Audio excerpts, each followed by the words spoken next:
Portanto, qual é a perspectiva que vocês têm a partir desse rito importantíssimo e indispensável, legalmente registrado e criado, inclusive e aprovado pelo senador Ramés Tebet, pai de Simone Tebet, de uma legislação já dos anos Fernando Henrique Cardoso, daquela primeira e ainda bem muito exitosa transição democrática de um presidente civil passando a faixa para um outro presidente eleito e escolhido pela população brasileira. O que esperam dessa transição, Ricardo? É uma transição pacífica, uma transição que vai ter sobressaltos, uma transição que será com esperneio, mas que, ao fim e ao cabo, acontecerá. Exato, e eu acho que vai ser mais tranquila do que se imaginava antes da eleição, sabe? Quando a gente olha o cenário de agora, a gente vê um cenário em que a transição, primeiro, vai ser mais fiscalizada, porque o Tribunal de Contas da União criou aí um grupo para poder acompanhar essa transição, inclusive o relator é o ex-governador de Minas Gerais, Antônio Anastasia, agora ministro do TCU, Antônio Anastasia. E, além dessa fiscalização mais direta, os nomes escolhidos pelos dois lados para coordenar essa transição são nomes que têm o perfil um pouco mais flexível e de conversa com o outro lado, né? Do lado do presidente Jair Bolsonaro, Ciro Nogueira, que é um integrante clássico daquele centrão que está sempre com o governo e que já andou fazendo acenos para o lado de Lula.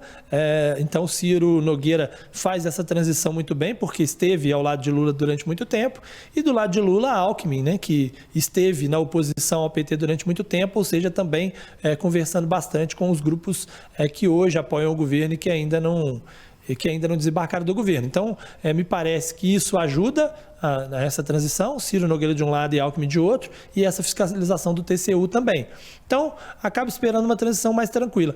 Não vai ser fácil, não exatamente por isso, mas por conta da transição de orçamento, né? Inclusive, neste dia que a gente grava o podcast, na quinta-feira, está tendo reuniões tanto do grupo de Lula com o pessoal do orçamento, quanto as reuniões da transição normal com o Ciro Nogueira. E aí há aquela velha dificuldade de fazer caber no papel as promessas que foram feitas pelos dois lados e que não cabem naquele orçamento que está colocado e apresentado lá no Congresso. Mas eu acho que vai ser uma transição mais tranquila do que esperava antes da eleição. Rodrigo, você imagina que a preocupação do presidente eleito esteja mais no campo econômico ou esteja mais no campo político, de já sair em busca de uma concertação necessária para encontrar votos para eventualmente mexer no orçamento, ou é uma preocupação mais de fazer caber necessariamente e economicamente dentro de um orçamento que a gente sabe será em 2023 absolutamente combalido, comprometido e com uma perspectiva de cenário internacional muito pouco favorável para que a nossa balança comercial seja capaz de suprir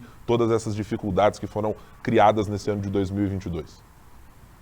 Certamente, Guilherme, a preocupação maior é econômica, não tem como ser diferente, porque a gente já levantava essa bola aqui, e a mídia, de maneira geral, levantou essa bola ao longo da campanha, de que muitas das promessas que estavam sendo feitas eram promessas, muitas vezes, até importantes e justas, mas difíceis de caber no orçamento.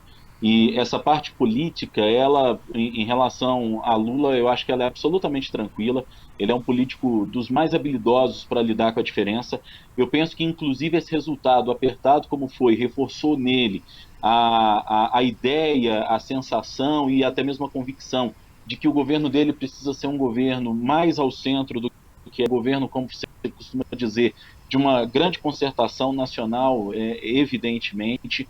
E, inclusive, o fato de ter colocado o vice-presidente eleito Geraldo Alckmin como coordenador da equipe de transição já mostra essa disposição de conversar, inclusive o Centrão já está abrindo as portas, né? Nos lembremos aqui de que Ciro Nogueira, no dia em que o presidente Bolsonaro, muitas horas depois dos resultados, se manifestou, já chamou Lula de presidente, né?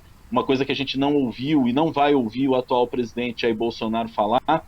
Não nos esqueçamos de que o Arthur Lira, presidente da Câmara, que talvez seja um representante maior desse grupo conhecido como Centrão, foi o primeiro a se manifestar e reconhecer o resultado e a desejar boa sorte a Luiz Inácio Lula da Silva. Nós já temos aqui uma conversa da Gleisi Hoffmann, presidente do PT, com Republicanos, que foi um partido que estava ali na chapa do presidente Jair Bolsonaro, e é um partido que, ao longo dos últimos 4 anos, caminhou com o presidente. Então, politicamente, eu não tenho dúvidas de que o Lula vai conseguir aprumar esse governo, acertar esse novo governo.